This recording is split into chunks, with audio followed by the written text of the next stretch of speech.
Et si c'était déjà la fin du trio, pourtant nouveau, galactique du Real Madrid, Vinicius Junior, Kylian Mbappé et Jude Bellingham, sans oublier Rodrigo d'ailleurs dans tout ça. Et si ce sont les autres qui avaient raison, que la cohabitation entre toutes ces stars était impossible, on va en parler du feuilleton Vinicius Junior, mais d'abord, je vous rappelle que le Real Madrid va jouer demain à la Super Coupe d'Europe, car Ancelotti a communiqué son groupe hier avec la présence du jeune Jacobo en défense, et petite surprise je trouve, pas de Mario Martin dans le groupe, ni de Nico Paz d'ailleurs. Un peu étrange, surtout pour Mario Martin, parce qu'il fait partie de ceux qui ont le plus joué durant la pré-saison et qui a fait plutôt bonne impression. Après, bref, pour le reste, il n'y a rien à signaler. Je vous rappelle aussi, bien sûr, qu'on se retrouvera demain après le match, après la Super Coupe, en direct sur YouTube pour débriefer tout ça avec Rota, comme vous en avez l'habitude, bien sûr. Et puis pour la preview, la vidéo est déjà sortie, à vous d'aller consulter si ça vous intéresse. Bon, et avec Vinicius, il se passe quoi? On va pas se mentir, petit tremblement de terre à Madrid. Je vous explique tout ça et puis ensuite je vous donne un peu mon point de vue. Du côté de Marca, en tout cas, on nous dit dans un coin, seulement tout en haut, que le Real Madrid a refusé la plus grosse offre de l'histoire du football, une offre à 1 milliard d'euros sur 5 ans et des centaines de millions d'euros, rien que ça pour le Real Madrid en indemnité de transfert. Chez le quotidien AS, en grande page par contre cette fois-ci, grosse offre pour Vinicius Junior. Il a reçu une proposition stratosphérique de la part de Al-Ahly. Le Real Madrid a répondu qu'il n'était pas à vendre et qu'il devait se référer à sa clause libératoire qui est de 1 milliard d'euros. Malgré ça, le club arabe va revenir à la charge, nous dit le quotidien AS. Du point de vue de la presse espagnole, c'est assez clair. Vinicius a reçu l'offre du siècle de la part de l'Arabie Saoudite, mais il n'y a pas plus de sujet que ça, parce que Marca précise, même dans ses colonnes et dès hier d'ailleurs sur son site internet, que Vinicius n'a pas non plus donné de suite à cette approche. La porte à un départ est donc fermée en tout cas pour cet été.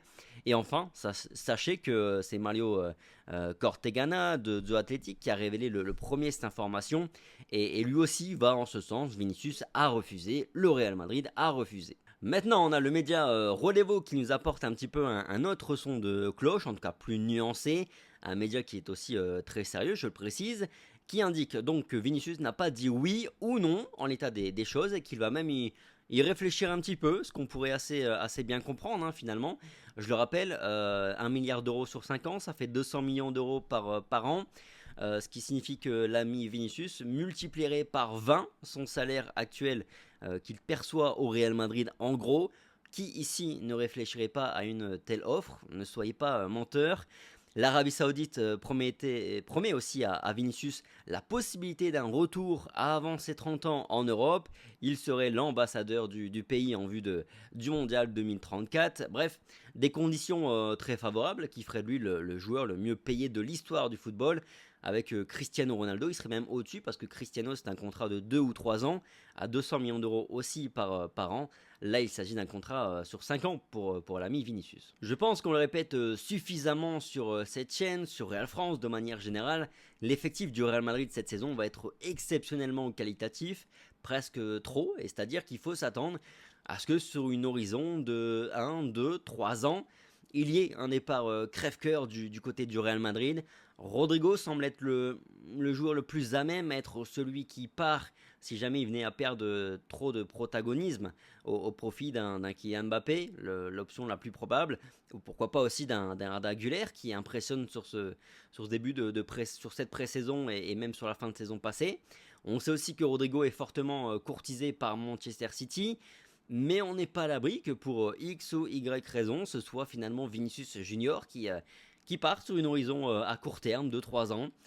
Il prend le ballon d'or cette année. Imaginez qu'il venait à prendre aussi la Ligue des Champions une nouvelle fois cette saison, peut-être encore celle d'après, soyons fous.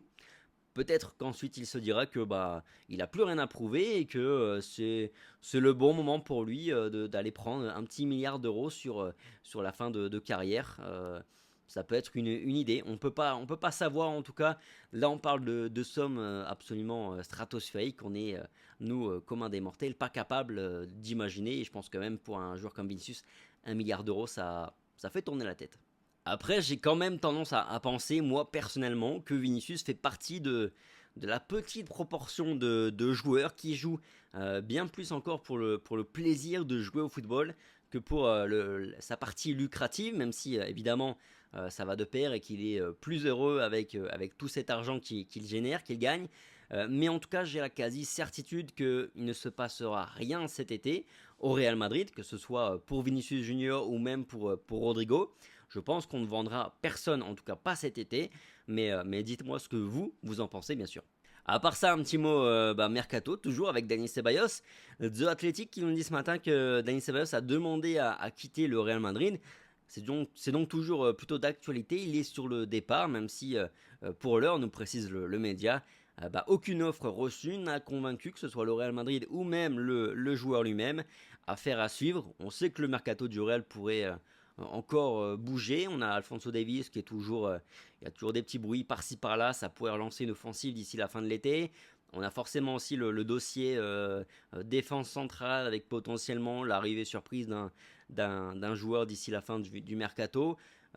Voilà, ça peut créer en plus un effet de domino derrière parce que si Alphonso Davies par exemple venait à signer au Real, Fran Garcia sans doute serait amené à quitter le Real Madrid.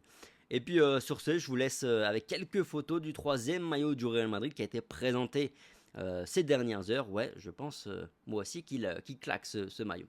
Allez, sur ce, bonne journée, prenez soin de vous comme toujours, et puis on se dit à demain. Allez, ciao.